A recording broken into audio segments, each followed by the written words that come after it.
So now we know the details of what Persona 5R is going to be, and Persona 5S has been unveiled to be Persona 5 Scramble, which is a Koei Tecmo Dynasty Warriors take on the Persona 5 license in the vein of something like the Gundam and Zelda and Dragon Quest and Fire Emblem. We've had a lot of these different franchises get a sort of Dynasty Warriors-esque or Samurai Warriors-esque style game, a spin-off game, and some of them have been pretty good. It depends, but they're very much, I think, focused on targeting fans of certain games. They're definitely something that is a fun experience in their own right, but is very much a fan service type of thing, something where I'd love to see them tackle the Xenoblade games.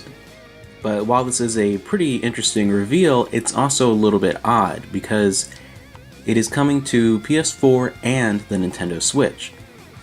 So now we have, of course, Joker and Smash, so the character is becoming more familiar for an audience that perhaps doesn't have a PlayStation, hasn't played Persona 5, people that are more Nintendo focused, and then they're also going to have a spin-off, so it's going to be a very familiar brand and character on Nintendo's console without the actual main game, as of yet. I still think it would be odd, to have the character in Smash and to have the spin-off game on the Nintendo Switch and not have the main game ported, even if it's just the vanilla version rather than the Royal, and Royal is a PS4 exclusive.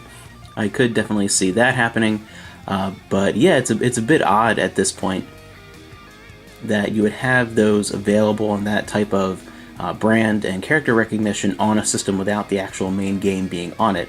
I am still thinking that that's going to be a surprise, sort of like E3 reveal, maybe somewhere around that time. I think we'll find there will be a port. I still think it's going to be Royal will be on the PS4 and incentive to that version, and then the just regular version ported over around the same time over to the Switch to try and capture every audience. And I think that would be very bizarre if that did not happen, because the majority of people don't have multiple systems, and I think that it would be weird not to have the main game on that system with all the spin-offs available. Then again, I think there may be a lot of people who will maybe double dip and get Royal on PS4 and then maybe get Scramble on the Switch to kind of have the core RPG experience on their console, and then have the console/portable version for that type of Musu, like a game just killing hordes of enemies, and that can kind of be a way of taking Persona 5 on the go and continuing to have fun with those characters in that world. So that'll be pretty interesting. Again, I'd love to hear your thoughts on this, whether you think it's a big disappointment, this reveal, or whether you're very, very excited about this spin-off. I could see both sides, depending on what your situation is. And for me, I just think that it would be a little odd to have this type of spin-off content available without the main game also being available on the Switch. So I do think that perhaps it's a building up recognition and hype to really bring more of the Switch audience on board with the idea of Persona 5 before actually unveiling Persona 5 on the Switch. So I still think that it is a game that we will see on that system. It would be really odd if we didn't.